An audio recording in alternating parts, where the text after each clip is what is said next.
ఓయ్ నిజం చెప్పాలంటే నేను నిన్ను పెళ్ళిలో చూసినప్పుడే నీకు పడిపోయా. అప్పటి నుంచి బాగా గుర్తొస్తున్నావు. నీతో కొంచెం టైం స్పెండ్ చేయొచ్చని టికెట్ లేకపోయినా ట్రైన్ ఎక్కేసా. రీను, విననట్టు నటిస్తున్నావు కదా.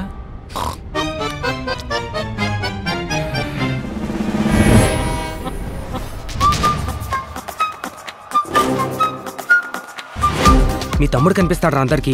మూసుకో. ప్రేమ మనిషిని గుడ్డోనే కాదురా, మరి మెంటలోని కూడా చేస్తుంది. నేను హైదరాబాద్ వదిలి అసలు ఉండలేకపోతున్నాను రా. ఎందుకు? ఎందుకంటే నా మనసు అక్కడే వదిలేసి వచ్చా కాబట్టి. ఈ ఫ్రెండ్ జోన్ అనేది కుమారి ఆంటీ లాంటిదిరా. పబ్లిసిటీ పైసలు రెండూ ఉంటాయి కానీ ప్రశాంతత ఉండదు.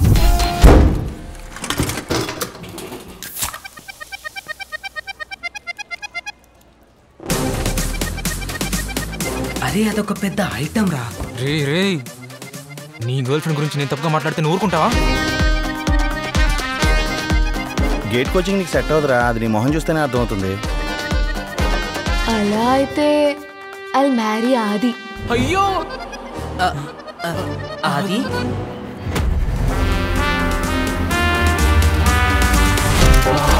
రీనుక్ వయసులో పెద్దోడు, తెలివైనవాడు, వెల్ సెటిల్డ్ అయినవాడు కావాలి. ఇంకా ఐటీ ఫీల్డ్ అయి ఉండాలి. వాడు హైటెక్ city IT employee. Acknowledgement EOD IM audible అని ఏదో ఒకటి చెప్పి నిన్ను ఓవర్టేక్ చేస్తాడు. అయిపోయింది కదా, ఇన్స్టాగ్రామ్ కోట ఒకటి చెప్పొచ్చు కదా, బాగా తగ్గిద్ది. ఏంటి? నీకు నాకన్నా మంచి అమ్మాయి దొరికిద్దని. అలాంటి కొటేషన్స్ ఏం లేవు. అందరికంటే నేనే మంచి అమ్మాయిని కాబట్టి. ఇప్పుడు ఏం చేద్దాం రా మరి? నక్కి నక్కి కాదు, తొక్కుకుంటూ పోవాలి.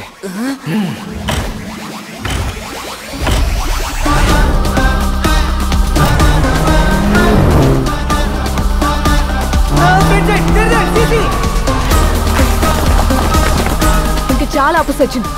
ఇంకా డీప్ గా వెళ్తే నీ హార్ట్ బ్రేక్ అవుతుంది.